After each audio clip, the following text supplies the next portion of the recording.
Once again, I want to say thank you to everyone who's come to the channel and contributed. So much has been uncovered by the people looking into this other than myself.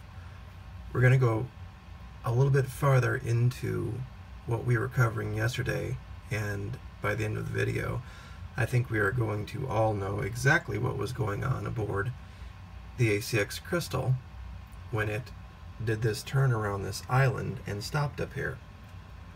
Now I'm going to apologize in advance because there's going to be a lot of complicated time conversions in this video, and there was really no other way to get around it. I have simplified it as much as I can, but the big things that you need to remember are UTC, which is Zulu time, the time in Mecca, and the local time in Japan.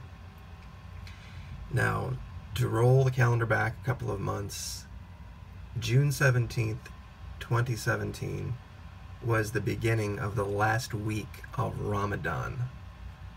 This is the high holy month of the Islamic fascists, and during this last week they act out and they do all sorts of things to prove their allegiance to Allah or whomever they think is God.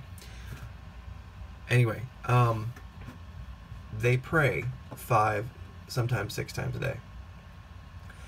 And when you look at the corresponding times, local times in Japan, versus the times that they were supposed to be praying, you will find some strange correlations.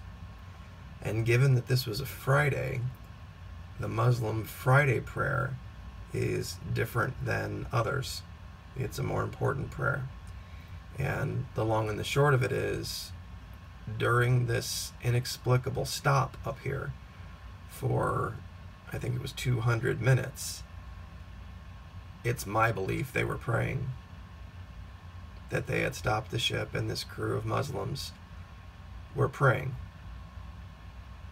And the attitude of the ship right here, where it did this turn westward and was facing westward, barely moving, well, it goes to this. This is something about as creepy as I found. You can go to IslamicFinder.com and find out and drop this little pin anywhere you want in the world, and it'll show you which direction you have to be facing to be praying to in the direction of Mecca.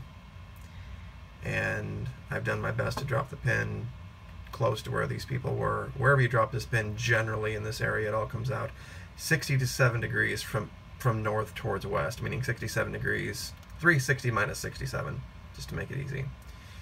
And that's the direction you have to be facing to pray. And when you look at this, the way they made this turn, and then we're facing back that way, and for how long they were there, and it goes to the time too, and I'm going to get to that without any further ado. Real quick, just want to cover this again. Japan time in Tokyo is UTC +9. So whenever you see the timestamp up in the corner of the track of the ACX Fitzgerald that we've been looking at, you're going to have to know how to do military time and then add 9 hours to it to get the local time in Tokyo. And we have that up here, and this is where they made their turn. Now this is as long as this track takes us, but this takes us out to 2042 hours Zulu time. So when you add 9 hours to that, you're going to get 0542 hours local time, and the collision is 0130. So it took them 4 hours to get out to here from the time that this initial thing happened right here. But we're going to go back to that article because they have a better map of it. And here it is. Okay, here's what they're saying. Several hours, and pardon this for being huge, but I've had to do this to zoom the map in to make it something that you guys can see. 0249 UTC is the number you got to remember, because it says finally 0249 UTC on June 17 June The motor vehicle ACX Crystal then switches back to broadcasting normal status of operation. She had been broadcasting not under command prior to that. This article doesn't give exact times for all of these different changes. The only time it says in this article before that goes to when it made its northward turn. And that goes back up to here. And it's only the last time it gives 1704 UTC, which was 204. What gives you 36 minutes-ish after the collision, local time. And then it gives you times, like it turns almost due north for 72 minutes, so you have to add all that up, and then takes you through all of these different points. But the big point, and you can go through all this and do the timing yourself, here are the prayer times. And this is, just to be clear, here, hold on, I'm sorry about that. During Ramadan in Tokyo, these were the prayer times. And this one in the middle is the one you need to look at. It's the Zohar time. Okay, and you go over here, and now the reason this starts at 27 is May 27 to June 25 was Ramadan. So you go down here and you find the 17th, and you go over and it's 11:42. Okay, that is the Zuhr prayer time. This is the big time when they changed the Zuhr prayer to the Jumu'ah, and you can look that up too. But what it goes back to, and we're going to go back to the time that the ship got underway and decided to get going again. And I am sorry for this being so haphazard, but there's really no good way to do that. I've tried to do this video 4 or 5 times, but point being, it says here 0249 UTC. That is 11:49 a.m. local time in Japan, +9. And that's when they switched back. 7 minutes after prayer time was over, they switched back to broadcasting normal. And they had been there for 3 hours. Roughly, in that northernward course, 100 minutes plus 200 minutes, 300 minutes, so, I guess longer than that, 5 hours. So that's the beginning and the ending of this. I think we now know exactly who, without a doubt, was responsible for this. The debates about, the Chinese or the Japanese or the North Koreans, I think, are all blown out of the water now.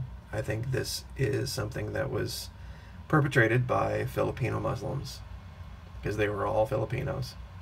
And at least the captain for sure is from the very, very south part of the Philippines, and we covered this 15 videos ago or more.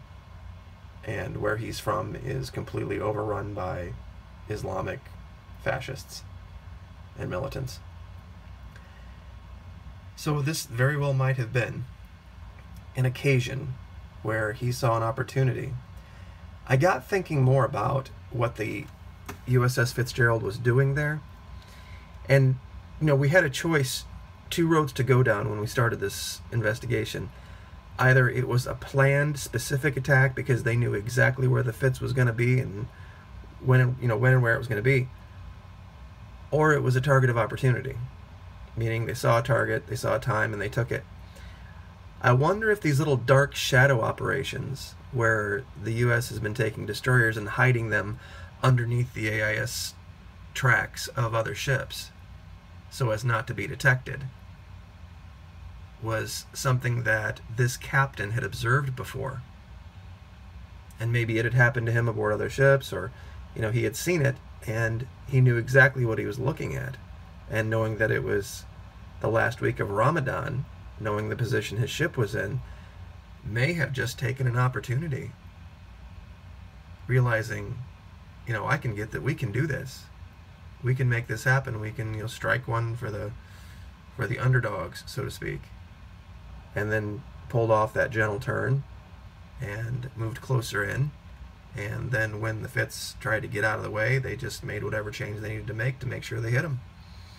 thinking for sure they were going to sink him. And I tell you what, I've had more than a few of you guys come to the channel and say that I don't know how the Fitz survived this. 29,000 tons moving at 18 knots will cut just about anything in half. And so that's probably why they just continued on their way. But realizing what happened, they had to come back and figure out what they were going to do. But, you know, I'm sure they didn't know how many sailors had died, but they knew that they had wounded it, crippled it, and for them, that's win. So they head back out, and they go north of that island, just the other side of that. They stop their ship, and they do their prayers and have their Friday prayer meeting, and then they head out.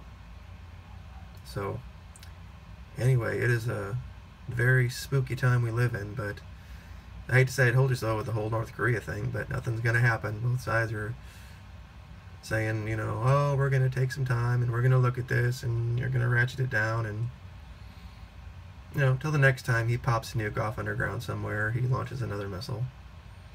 And then there'll be more big talk, and nothing will happen, but another video for another time. Thank you, everyone, so much. Once again, this is USN for America that got us here, and this is what teamwork does. This is what everyone pulling together does.